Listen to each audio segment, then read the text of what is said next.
أعوذ بالله من الشيطان الرجيم بسم الله الرحمن الرحيم الحمد لله الذي لا يبلغ مدحته القائلون ولا يحصي نعماءه العادون ولا يعطي حقه المجتهدون الذي لا يدركه بعد الهمم ولا يناله غوص الفتن الذي ليس لصفته حد محدود ولا نعت موجود ولا وقت معدود ولا أجل ممدود فطر الخلائق بقدرته ونشر الرياح برحمته ثم الصلاة والسلام والتحية والإكرام على صاحب دعوة النبوية والصولة الحيدرية والعصمة الفاطمية والحلم الحسنية والشجاعة الحسينية والعبادة السجادية والمآثر الباقرية والآثار الجعفرية والعلوم الكاظمية والحجج الرجوية وجود التقوية والنقاوة النقوية وهيبة العسكرية وغيبة الإلهية اللهم صل عليهم أجمعين. أما بعد فقد قال الله تبارك وتعالى في محكم كتابه المجيد بسم الله الرحمن الرحيم ألف لام ميم ذلك الكتاب لا ريب فيه. ایک صلوات پڑھے محمد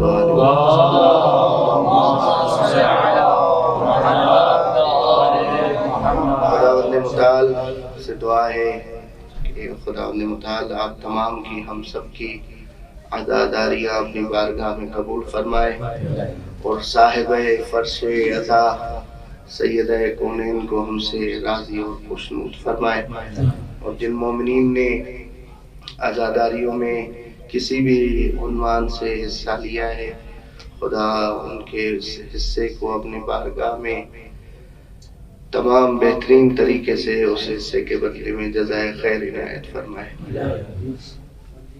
کل ہماری بات ہوئی تھی، اسی بات کو آگے بڑھانے کے لیے حکم ملا، گرچہ طبیعت میں کل سے مزہ نہیں تھا مگر آپ بزرگواروں کی دعائیں اس وجہ سے آپ کی خدمت میں سما خراشی کے لیے پھر حاضر ہوا. فقط کچھ دوستان نے ایک توقع رکھی تھی اور اس پہ پورا اترنے کے لیے کہ انہوں نے کہا تھا کہ اپنے مطالب کو ایک دفعہ پھر تھوڑا سا ریپیٹ کیجیے گا. فذکر ان الذکریٰ تنفع المؤمنین. بزرگانوں کے سامنے تو یہ بات کرنا واقعاً ایک جسارت ہے اور اسے میں اپنے دامن عفو میں جگہ دیں گے انشاءاللہ. کل ہم نے 2 سوال رکھے تھے، آج آخری ایک سوال رکھیں گے اور ایک طویل سلسلہ اس پہ بات ہو سکتی ہے. ایک سوال ہم نے یہ کیا تھا کہ کس وجہ سے مکتب تشیع کے علماء، ذاکرین، خطبہ اور محققین امامت کے موضوع پہ اور شؤون امامت پہ زیادہ فوکس کرتے ہیں، زیادہ توجہ کرتے ہیں، زیادہ اسے بیان کرتے ہیں. تو ہم نے عرض کیا کہ یہ امامت دراصل مقدمہ ہے توحید اور رسالت کے لیے. جب تک یہ مقدمہ درست نہ ہو جائے تب تک ہمارا توحید اور رسالت پہ پہنچنے کے لیے قبلہ درست نہیں ہو سکتا. اور جو فرق اسلامی، مذاہب اسلامی امامت سے ہٹ کے توحید اور رسالت پہ پہنچنے کی میرے حساب سے ناکام کوشش کرتے رہے، اس قلعہ توحید پہ بالکل ہی اس کے حتیٰ کے دام اس کی وادی میں بھی نہ پہنچ پائے اور وہ حقائق، وہ معارف جو معارف الہیہ، معارف رسالت تھے ان تک حقیقت میں نہ پہنچ پائے اور اسی وجہ سے ان کے عقیدے توحید میں ریب پایا جاتا ہے. اور ہمارے پاس جو کچھ متشابہ روایات موجود ہیں اسے اگر محکم کی طرف پلٹا دیا جائے توحید کے باب میں یا رسالت کے باب میں تو معاملہ حل ہو جاتا ہے اور معاملہ آسانی سے علماء نے حل کیا ہے. تو یہی عرض کیا تھا کہ امامت کے شؤونات کو ہم زیادہ اس وجہ سے بیان کرتے ہیں تاکہ یہ نیابت خلیفۃ اللہ ہوتا ہے امام، تو جس ذات الہی کا وہ خلیفہ بنتا ہے زمین پر، اس ذات کی عظمت کو سمجھا جائے، اور وہ عظمت تب سمجھ میں آئے گی جب عظمت امام کو ہم سمجھیں۔ اور امام رضا کی سلسلۃ الذہب وہ بھی امامت کی فضیلت کی کڑی تھی، یا امام باقر علیہ السلام کا فرمانا ہاکذا یطوفون فی الجاہلیہ، کہ امامت کے بغیر انسان کتنے بھی چکر لگائے کعبے کے، اسے طواف حقیقی نہیں کہا جا سکتا۔ تبھی کسی نے کہا کہ دل میں ہے بغض علی اور طواف پہ طواف، کعبہ خود پریشان ہے یہ کس چکر میں ہے۔ تو بغض علی کے ساتھ کوئی بھی عمل کیا جائے وہ عمل نہیں ہوتا۔ سورہ نور نے بھی کہا کہ وَأَعْمَالُهُمْ كَالسَّرَابِ يَحْسَبُهُ الظِّمَانُ مَاءً، کہ ان کے اعمال سراب کی طرح ہوں گے، دور سے دیکھیں گے پانی ہوتا ہے مگر وہ پانی ہوتا نہیں۔ وہ سمجھیں گے ہم نماز پڑھ رہے ہیں مگر نماز ان کے چہروں پہ پلٹ کے لگا دی جائے گی، کیونکہ جیسے حدیث الناس لنا صلی اللہ، کہ نماز پڑھے زنا کرے دونوں برابر ہیں، کیونکہ ولایت کی روح جب نکل جائے تو یہ اعمال کھوکھلے ہو جاتے ہیں۔ یہ حقیقت ہے، یہ پاور ہے امامت کا۔ بہت ساری تفصیلات ہیں، اس کی تفصیلات میں نہیں جاتے۔ پھر دوسرا ہم نے سوال کیا تھا کہ کیا سبب ہے کہ یہ شؤونات فقط امامت کو ملے، اور پھر اسے آسان کر کے عرض کیا کہ کیا سبب ہے امام علیہ السلام امامت کی یہ خصوصیات فقط مولا حسین علیہ السلام کو ملی، مولا علی علیہ السلام کو ملی، انہیں انتخاب کیوں کیا گیا، مجھے انتخاب کیوں نہیں کیا گیا؟ یعنی امام کیوں منتخب ہوئے، میں کیوں نہیں منتخب ہوا؟ تو وہ چیز جو ایک ہی بجتی ہے جو اختیار کے ساتھ ہے، دوسرے سارے اللہ کے فضل ہیں۔ یعنی اگر ہم بحث کریں تو پھر وہی بحث کے ترجیح بلا مرجح، اللہ نے کیوں ترجیح دی انہیں؟ کوئی ایک مرجح ہونا چاہیے جس کی وجہ سے انہیں یہ ترجیح ملی، وہ مرجح ان کا عبد ہونا جو ان کے اختیار کے ساتھ ہے۔ انسان پورے اختیار کے ساتھ رب کی عبادت کرتا ہے، اور جس کیٹیگری کا جو بندہ ہوگا اللہ اسے اتنی حیثیت عطا کرتا ہے۔ پھر اللہ کے علم کے مطابق اللہ اعلم حیث یجعل رسالتہ، اللہ کو علم ہے۔ تو یہ جواب یہاں تک پہنچا کہ یہ اللہ کے علم کے ساتھ، مصلحت کے ساتھ، اللہ کو علم ہے اپنے بندگان خدا کا ان کی خلقت سے پہلے کہ کون سے ہوں گے جو حقیقت میں بندے ہوں گے، اور یہ بندگی اہل بیت علیہ السلام کا شرف ہے۔ کبھی انہیں رب کہہ کر ان کی بندگی کی وہ جو لاج ہے، جو عزت ہے، وہ پامال نہ کی جائے۔ ہمارے پاس متضافر روایات ہیں کہ نزلونا عن الربوبیہ وقولوا فینا ما شئتم، تو پورا باب موجود ہے کہ ہمیں شؤونات ربوبیت سے نیچے اتارو، ہمیں عبد کہو، ہماری حقیقت تک تم نہیں پہنچ سکتے، کیونکہ جیسے عرض کیا العبودیت جوہرۃ کنہ الربوبیہ، عبدیت ہے یہ ایسی چیز کہ جس کے ڈیپ میں، جس کی حقیقت میں، جس کے کنہ میں صفات ربوبی پائے جاتے ہیں۔ انسان جس کیٹیگری کا بندہ ہوگا اتنی اس کی ذات اس خدا کے لیے آئینہ بنتی جائے گا، اس کی صفات کی جھلک اس میں آتی جائے گی۔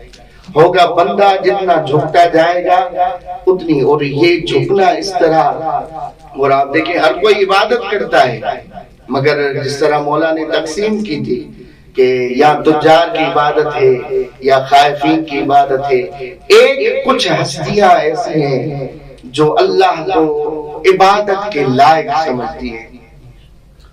وجدتک اہلا لعبادت، تیری عبادت کے لیے تجھے لائق پایا ہم نے، تبھی تیری عبادت کی۔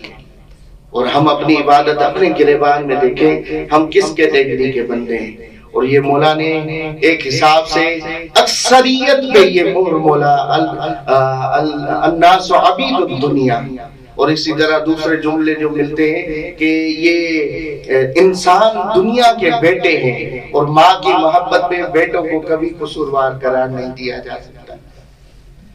تو ہم حقیقت میں دنیا کے بندے ہیں، اور اگر ہم حقیقی طور پہ عبد اہل بیت بن جائیں، یہ بھی ایک بڑا مسئلہ ہوتا ہے کہ یہ اعتراض ہوتے ہیں کہ یہ غلو کرتے ہیں کہ یہ عبد الحسین بن گئے، عبد العلی بن گئے۔ بندگان خدا کچھ رحم کریں، عبد کی تاریخ اور اس کی لغت میں معنی پڑھ لیں۔ ایک عبد عبادت والا ہوتا ہے، ایک عبد اطاعت والا ہوتا ہے۔ انسان عبد عبادت فقط رب کا ہے، مگر ہم مطیع اہل بیت علیہ السلام ہیں اور ان کی اطاعت رب کی اطاعت، اطیع اللہ و اطیع الرسول۔ اس عنوان سے عبد الحسین، عبد العلی یہ نام رکھے جاتے ہیں، جس کی معنی آپ غلام کہتے ہیں، غلام علی، غلام حسین۔ تو یہ دو جواب۔ اب دوسرا سوال جو آتا ہے کہ یہ شمولات آل محمد علیہ السلام کے پاس کس کیٹیگری کے ہیں، کون سی صفات ان کے پاس ہیں؟ تو یہ جس طرح ایک بحث بھی چلی تھی انبیاء علیہ السلام سے افضل ہے کہ نہیں، یہ ایک بحث ہے۔ علماء سب جو متاخرین تھے ان میں اور سب میں یہ پائی جاتی ہے۔ مثلا شیخ مفید علیہ رحمہ فرماتے ہیں کہ اہل بیت علیہ السلام انبیاء میں سے غیر از اولو العزم کے علاوہ سب سے افضل ہیں، اور مختلف نظریات پائے جاتے ہیں۔ اور تفصیل اہل بیت علیہ السلام کے حساب سے نجاتائی صاحب کی بھی کتاب میرے پاس موجود ہے، اور سلیمان ہلی کی بھی کتاب میرے پاس موجود ہے، فقط اس تفصیل اہل بیت کے عنوان سے۔ یہ سارے یہ تفصیل کا بحث کیوں کھلتا ہے؟ ابدیت کے حساب سے۔ یہ کلیہ مشکک ہے، کلیہ متواتی نہیں، اس میں شدت اور ضعف پایا جاتا ہے۔ اہل بیت علیہ السلام کی ابدیت کا معیار جتنا اعلیٰ اور عرفہ ہے، وہ اللہ کی صفات کے مظہر بھی اتنے ہی ہیں، اور کوئی ان کے ساتھ مقابلہ نہیں کر سکتا، مقایسہ نہیں کر سکتا۔ آپ ایک ہی شعر میں یہ بات ختم کر کے اور میں اس کے دلائل میں جاتا ہوں۔ آپ قاعدہ تسخیر کو جانتے ہیں، کسی چیز کو چھوٹا کرنا۔ رجل کی تسخیر کریں گے تو رجل ہوگی، حسن کی تسخیر کریں گے حسین ہوگی۔ تو اسی طرح فارسی میں بھی ہوتا ہے، مردک جس طرح چھوٹا کرنا، قاعدہ اردو دان بیٹھے ہیں، شعراء بیٹھے، بزرگان بیٹھے، اردو میں بھی کسی چیز کو چھوٹا کرنے کے لیے قاعدہ تصویر استعمال ہوتا ہے۔ کسی نے ایک شعر میں، بلائی شعر ہے، عجیب شعر ہے، اس میں اس نے ایک جملہ دے دیا، نتیجہ دے دیا، اور کہا کہ لا تقس فضلہم بالانبیاء اجل، لا تقس فضلہم بالانبیاء اجل، کبھی اہل بیت کی فضیلت کو انبیاء کے ساتھ مقایسہ نہ کرنا۔ فإن سلمانہم بعد تقصیر سلیمان، ان کے سلمان کو چھوٹا کرو تو نبی سلیمان بن جاتا ہے۔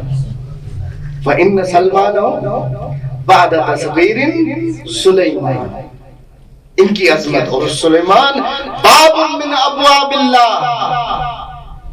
عجیب روایات ہے کہ جس نے سلمان کا اعتراف کیا، اس کی معرفت حاصل کی، وہ ایمان والا ہے۔ جس نے سلمان کا انکار کیا وہ کفر اختیار کر گیا۔ تو اہل بیت علیہ السلام کا مقایسہ کرنا بالکل ہی صحیح نہیں انبیاء علیہ السلام کے ساتھ۔ پھر اس میں ایک شبہ ہوتا ہے کہ کیا غیر نبی سے افضل ہو سکتے ہیں؟ غیر نبی، بھائی ائمہ علیہ السلام کتنی بھی حیثیت کے ہوں، وہ نبی تو نہیں ہے۔ پھر جب نبی نہیں ہے تو کیا وہ نبیوں سے افضل ہو گئے؟ تو قرآن نے ہمیں اس کا جواب دیا ہے، اور تاریخ کے اعتبار سے مجھے بتایا جائے حضرت خضر نبی تھے یا نبی نہیں تھے؟ ولی ہیں اللہ کے، قرآن نے اسے عبد کے نام سے یاد کیا ہے، مگر وہ جب مقام ولایت میں آتے ہیں تو حضرت موسیٰ کو بھی وہ زانو تلمیذی خم کرنے کے لیے مجبور کر دیتے ہیں۔ ان کے پاس خدا نے اتنا علم دیا تھا کہ موسیٰ جاؤ، اس کے بعد شاگرد بن جاؤ، مگر وہ شاگرد کے ہونے کے حساب سے بھی لائق نہ بنے قرآن کی روح سے، وہ نبی بھی نہیں تھے۔ یعنی اللہ کی فضیلت اور فضل کسی عام، یعنی عام سے مراد غیر نبی کو اتنی مل سکتی ہے کہ اس کا مقام علم کے عنوان سے نبیوں سے اونچا ہو جائے۔ اور یہی 16-17 کے قریب دلائل ہیں جو اہل بیت علیہ السلام کی افضلیت کے اوپر سب سے پہلے ان کا علم، وہ علم لدنی کے مالک ہیں۔ ان قلوبہم وعاء لمشیۃ اللہ، ان کے دل اللہ کی چاہت اور مشیت اور علم کے جس طرح کہیں کہ گھونسلے ہوتے ہیں، وعاء ظرف ہوتے ہیں، اور جس طرح کسی بڑی کتاب میں نہیں جاتے، مفاتیح الجنان اٹھا کے دیکھتے ہیں، اس میں امام صادق کا عجیب جملہ ملتا ہے، اور امام صادق علیہ السلام آ کے قبر امام حسین پہ عجیب جملہ فرماتے، مفاتیح میں موجود ہے کہ فرماتے ارادت الرب فی مقادیر امورہ تہبط الیکم وتصدر عن بیوتکم۔ میں اللہ کا ولی چھٹا امام ہو کے یہ گواہی دیتا ہوں کہ اللہ کا ہر ارادہ جس چیز کے بارے میں ہو سب سے پہلے آپ کے گھروں میں نازل ہوتا ہے اور آپ کے گھروں سے صادر ہوتا ہے۔ ارادت الرب فی مقادیر امورہ تہبط الیکم، کیونکہ یہ دل ہے، اور یہ جسے ماں کی جھولی ہوتی ہے، گود ہوتی ہے آگے بیٹھنے کے لیے، بچہ وہیں آ کے بیٹھے گا جہاں ماں کا دامن ہوگا، جہاں انس رکھتا ہو۔ اللہ کا علم اہل بیت کے دلوں کے ساتھ انس رکھتا ہے۔ ان کا علم اتنا عظیم ہے، اور علم کی پاور دیکھیں، هل يستوي الذين يعلمون والذين لا يعلمون، کیا دونوں برابر ہو سکتے ہیں؟ جن کے پاس علم ہو اور جن کے پاس علم نہ ہو۔ قرآن کی روح سے دیکھتے ہیں، اور ایک نتیجہ آپ کی خدمت میں عرض کروں گا، صلوات پڑھیں محمد و آل محمد کی ذات میں۔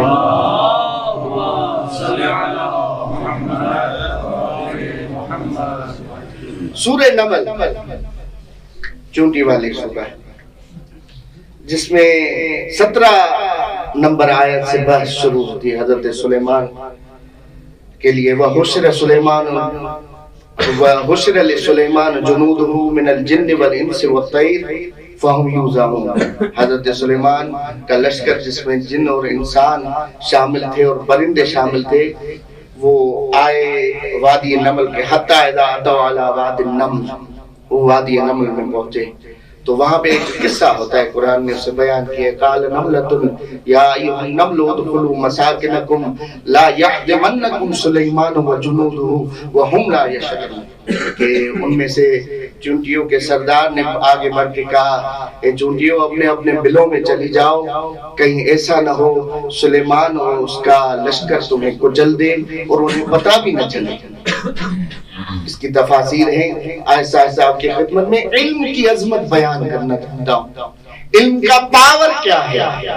یہاں پہ پھر اعتراض ہوتا ہے، فخر رازی نے بھی کیا ہے کہ جناب سلیمان کا تخت جو تھا، اس کا لشکر زمین پہ تھا یا ہوا پہ؟ اکثر سب جانتے ہیں طلباء بیٹے، ان کا تخت ہوا میں تھا، چونٹیاں زمین پہ۔ لا یحطمنکم سلیمان و جنود، تمہیں کچل نہ دے۔ یہ بات کیسے ہے کہ سلیمان کا لشکر چونٹیوں کو کچل دے گا؟ در حالانکہ وہ زمین پہ تھے ہی نہیں، وہ تو تھے آسمان میں، یہ کچل کیسے دے گا؟ تو علماء فرماتے ہیں اس وجہ سے کہ وہ چونٹیوں کا سردار معرفت رکھتا تھا، اگر اس جاہ و جلال کو، یعنی یہ وہ نبی تھے جو نبی بھی تھے اور بادشاہ بھی تھے، ان کا جاؤ حشم بادشاہی تھا۔ اللہ کے رسول کو بھی یہ اختیار دیا گیا کہ آپ کو سلیمان سے بڑھ کے حکومت دی جائے گی، مگر انہوں نے فقر، الفقر فخری، اور یہ فقر کی بھی پھر تقسیم کی جائے تو یہ خود فقر کی 3 قسمیں ہیں، کہ ایک دفعہ ہوتا ہے الفقر فخری، کاد الفقر ان یکون کفرا، اور الفقر موت الاحمر یا موت الاسود۔ یہ 3 مختلف کیٹیگریز، مختلف معنی فقر کے لیے جو آئی ہیں۔ ایک دفعہ رسول خدا کے لیے فقر ہے، ایک دفعہ فرماتے ہیں یہ فقر کفر میں تبدیل ہو سکتا ہے، اور یہ فقر موت ہے، سیاہ۔ اس کی معنی خود جدا جدا ہے، کس وجہ سے ایک ہی چیز 3 کیٹیگریاں رکھتی ہیں، اس کو چھوڑ دیتے ہیں۔ یعنی جناب سلیمان کا لشکر جو تھا وہ جاؤ حشم کی وجہ سے اتنی عظمت والا تھا، اس چونٹیوں کے سردار نے کہا کہیں ایسا نہ ہو اس کا جاؤ حشم دیکھ کے ذکر الہی سے تم غافل ہو جاؤ اور تمہاری روح کچل دی جائے، تمہاری روح کچل دی جائے. جاؤ سمجھے کہ کچھ عرصہ، کچھ ٹائم پیریڈ اللہ کے ذکر سے غافل ہوئے، یعنی تمہاری روح کچلی گئی.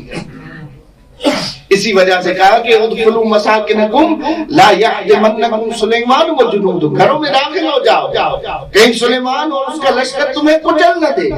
اور اسی وادی نمل میں یہ جب بات ہوئی، ایک وقت آیا کہ حضرت سلمان کے ساتھ اللہ کا چہرہ وجہ اللہ امیر المومنین آتے ہیں.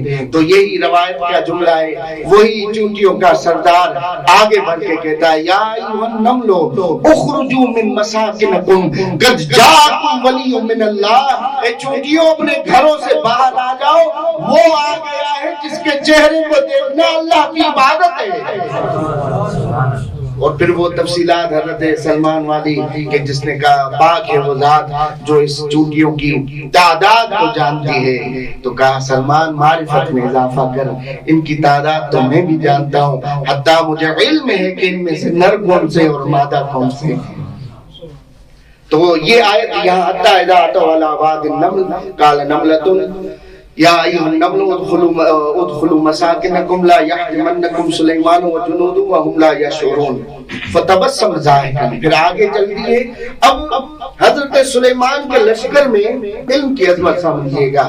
حضرت سلیمان کے لشکر میں اگر زحمت نہ سمجھے، کافی جگہ پڑی ہوئی ہے، پیچھے مومنین طلاب بیٹھے، تھوڑا یا رسول اللہ یا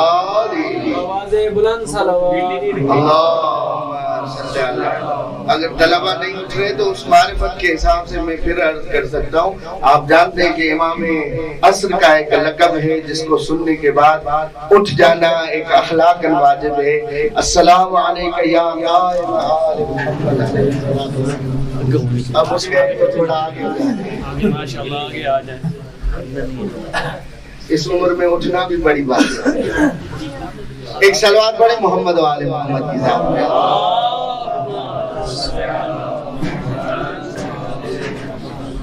جیسے عرض کیا حسن لسلیمان و جنودہ کہ جناب سلیمان کے لشکر میں جن بھی تھے، انس بھی تھے اور پرندے بھی تھے.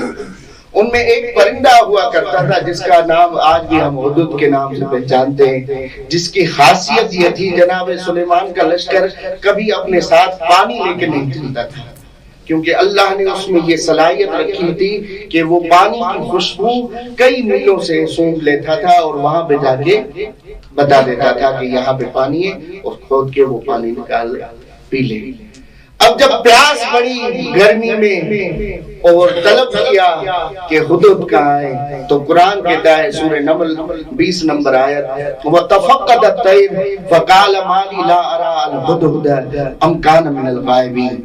انہوں نے ایک پرندوں کو نہیں پایا اور خود سے حضرت سلیمان کہنے لگے مجھے کیا ہو گیا ہے، میں ہدہد کو نہیں دیکھ رہا، کیا وہ بھاگ گئے، کیا وہ بھاگ گئے. وَتَفَقَّدَ الطَّيْرُ فَقَالَ مَا لِي لَا أَرَىٰ الْهُدْهُدَ أَمْ كَانَ مِنَ الْغَائِبِينَ. اگر مجھ نبی کی اجازت کے بغیر بھاگ گیا ہے تو اس کی سزا میں بتاتا ہوں. 21 نمبر آیت میں پورے عالم انسانیت کے لیے، حتیٰ کہ عالم وجود کے لیے، تمام حیوانات میں اس میں شامل ہیں، حضرت سلیمان نبی نے قاعدہ بیان کر دیا. کہنے لگے اگر وہ بغیر اجازت کے چلا گیا ہے لَأُعَذِّبَنَّهُ عَذَابًا شَدِيدًا أَوْ لَأَذْبَحَنَّهُ أَوْ لَيَأْتِيَنِّي بِسُلْطَانٍ مُبِينٍ. یا میرے پاس دلیل لے کے آئے کیوں بھاگا، یا میں اسے ذبح کر دوں گا یا اس پہ شدید عذاب کروں گا. یہ قاعدہ بھی آتی ہے حضرت سلیمان آپ کے ذہنوں کو اس جگہ پہ لینے کے کہ اگر ایک نبی کو ایک خسیس چھوٹا پرندہ بغیر اجازت لیے ہوئے چھوڑ کے چلا جائے تو اس کی سزا قرآن نے یہ بتائی ہے، یا اسے ذبح کیا جائے گا یا اس پہ عذاب کیا جائے گا. حضرت سلیمان یہی بتا رہے ہیں مسلمانوں، اے اللہ کے رسول کی امتیوں سمجھ لو، اگر مجھ سلیمان نبی کو ایک ہدہد چھوڑ کے بھاگ جائے اسے یا ذبح کر دوں گا یا عذاب دے دوں گا. تو جنگوں میں جو مسلمان اللہ کے رسول کو چھوڑ کے بھاگ جائے انہیں کبھی بھی وقت کا خلیفہ نہ بنانا، یہ قانون ہے۔ پھر آگے بات چلتی ہے فمکث غیر بعید، تھوڑی علم کی عظمت، پہلا دلیل عظمت آل محمد علیہ الصلوۃ والسلام پہ کہ ان کے پاس علم لدنی ہے، اور یہ علم آ جائے تو حیثیت کیا ہو جاتی ہے۔ چھوٹا سا خسیس سا پرندہ ہدہد بھاگ گیا، چلا گیا، حضرت سلیمان نے 3 آپشن دیے، یا دلیل لے کے آئے، یا ذبح کر دیا جائے گا، یا اس پہ عذاب دیا جائے گا۔ فمکث غیر بعید، تھوڑی دیر گزری، فقال، ہدہد آ کے کہنے لگا، قرآن کی باتیں روایت کی بات نہیں، فقال احط بما لم تحط به، اے سلیمان نہ تو مجھے ذبح کر سکتا ہے نہ مجھ پہ عذاب کر سکتا ہے، میں تیری آنکھوں میں آنکھیں ڈال کے کہہ رہا ہوں احط بما لم تحط به، آج میرے پاس اس چیز کا علم ہے جو تیرے پاس نہیں۔ وجئتک من سبع بنبأ یقین، ملک سبا سے پکی خبر لے کے آیا۔ یہ آیت یہاں پہ کھڑا ہونا چاہ رہا تھا میں، اور آپ کو یہ بتانا چاہ رہا تھا علم کی عظمت دیکھیں کہ اگر علم آ جائے چھوٹے سے پرندے کے پاس، وہ نبی کی آنکھوں میں آنکھیں ڈال کے کہتا ہے احط بما لم تحط به، مجھے اس چیز کا علم ہے جو آپ کے پاس نہیں، آپ نہ مجھے قتل کر سکتے ہیں نہ مجھ پہ عذاب کر سکتے ہیں، کیونکہ میں اس بات میں آپ سے عالم ہوں۔ اور یہ عظمت آل محمد علیہ السلام کہ خسیس پرندے کو علم آ جائے، نبی کی آنکھوں میں آنکھیں ڈال کے بات کر سکتا ہے، اور یہ عظمت اہل بیت علیہ السلام، کسی کی جرت نہیں تکویناً اہل بیت کے سامنے آنکھیں اوپر کر کے دیکھ سکے، اور یہ قیامت میں وہ منظر ثابت ہوگا کہ اللہ کا حکم تکوینی آئے گا، غضوا ابصارکم حتی مرت فاطمہ، اے انبیاء، اے اولیاء، کتنی بھی ہستی ہو، کتنی بھی عظمت والے ہو، اپنے سروں کو نیچے کر دو، میری کنیز، میری عابدہ فاطمہ جب تک گزر نہ جائے۔ یہ ان کی عظمت ہے۔ اور جو کل روایت مقتل میں کہ اللہ کے رسول جب سو گئے کچھ ٹائم کے لیے، دروازے پہ کوئی شخص آیا، سیدہ نے واپس کر دیا کہ میرے بابا ابھی ابھی سوئے، بعد میں آ جانا۔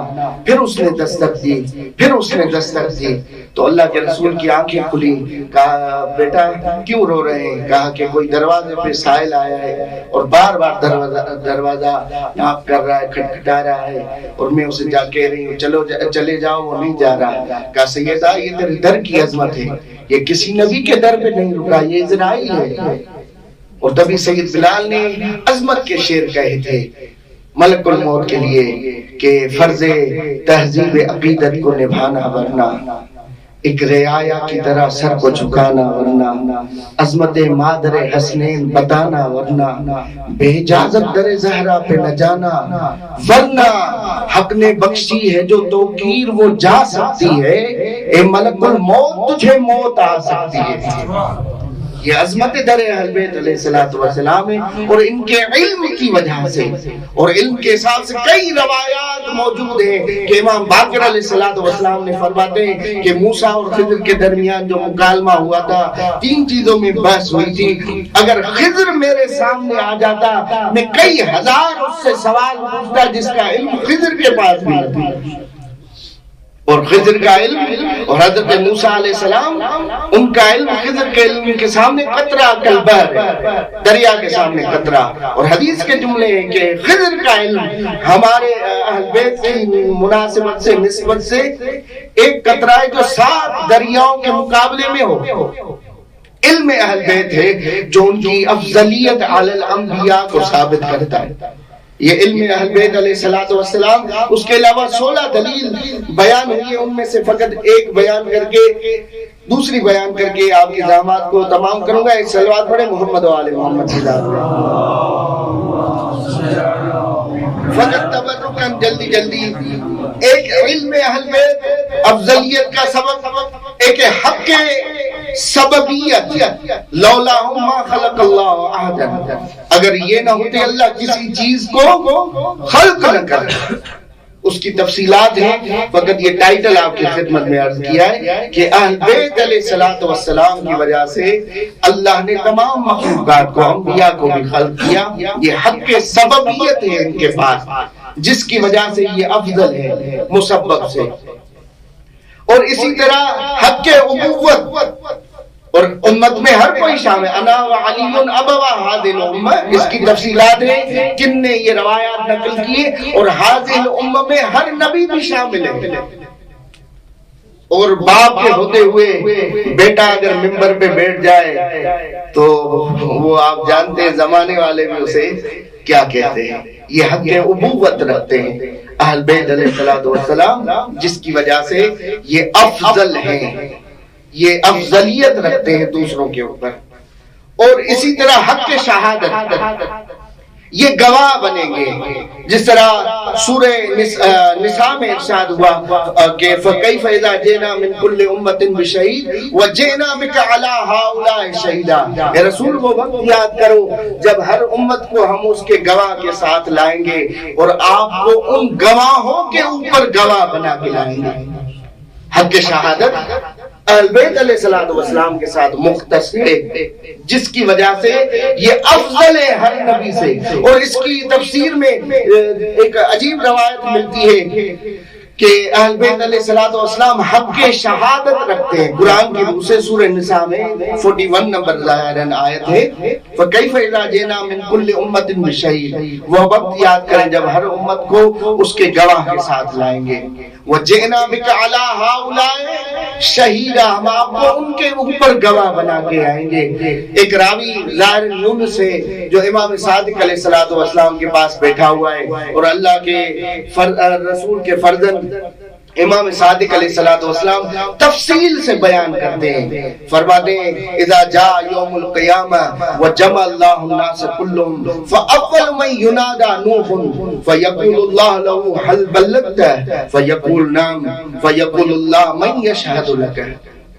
فرماتے امام صادق علیہ السلام جب قیامت کا دن آئے گا اللہ پوری انسانیت کو جمع کر لے گا. سب سے پہلے حساب و کتاب کے لیے جسے بلایا جائے گا حضرت نوح ہوں گے. فیقول اللہ پوچھے گا اس سے هل بلغت، کیا تو نے میری تبلیغ کی؟ حضرت نوح کہیں گے جی تبلیغ کی. تو اللہ پوچھے گا من یشہد لک، کون گواہی دے گا آپ کی، کون شہادت دے گا؟ فیقول محمد، فرمائے گا صلوات پڑھے فرمائیں گے اللہ کے رسول، کیونکہ آپ نے انہیں ہمارے اوپر گواہ بنایا ہے. وہ گواہی دیں گے.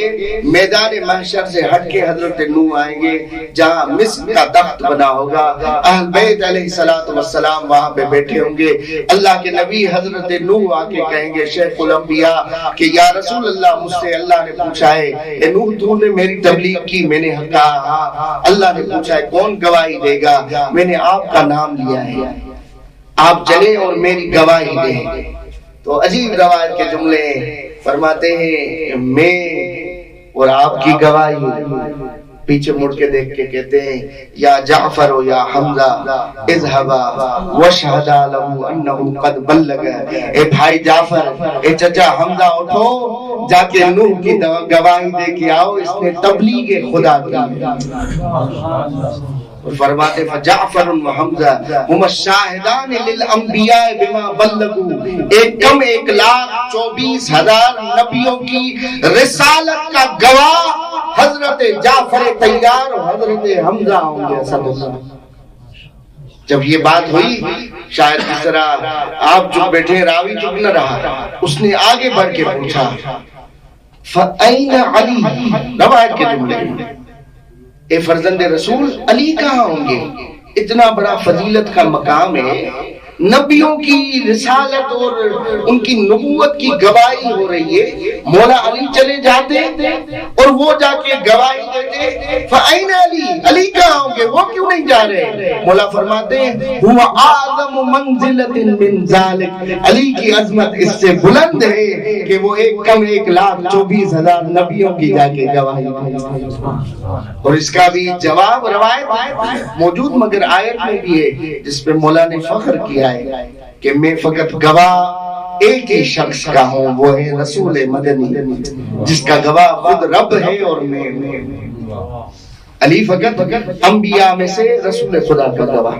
تو یہ عظمت افضلیت کا سبب حق شہادت، علم، اور اسی طرح عبادت، اور اسی طرح حق ابوت، اسی طرح حق سببیت، اور اسی طرح حق شہادت ہے، اور اسی طرح کئی دلیل 16 کے قریب جو میرے بندے حکیم نے جمع کیے کہ جس کی وجہ سے آل محمد علیہ السلام کی عظمت ثابت ہوتی ہے انبیاء علیہ السلام کی، اور ان کی عبدیت اور ان کی مصیبتوں پہ صبر کرنا، یہ بھی ایک حساب سے اگر دیکھا جائے آل محمد کی عظمت کا سبب ہے کہ جتنا ان کا مقام بڑا تھا اللہ نے امتحان بھی ویسے لیے، اور ہر امتحان میں یہ سرخ رو ہوئے۔ کوئی ایسا امتحان نہیں تھا جس میں آل محمد علیہ السلام نعوذ باللہ خاک بے جہنم ناکام ہوئے ہوں،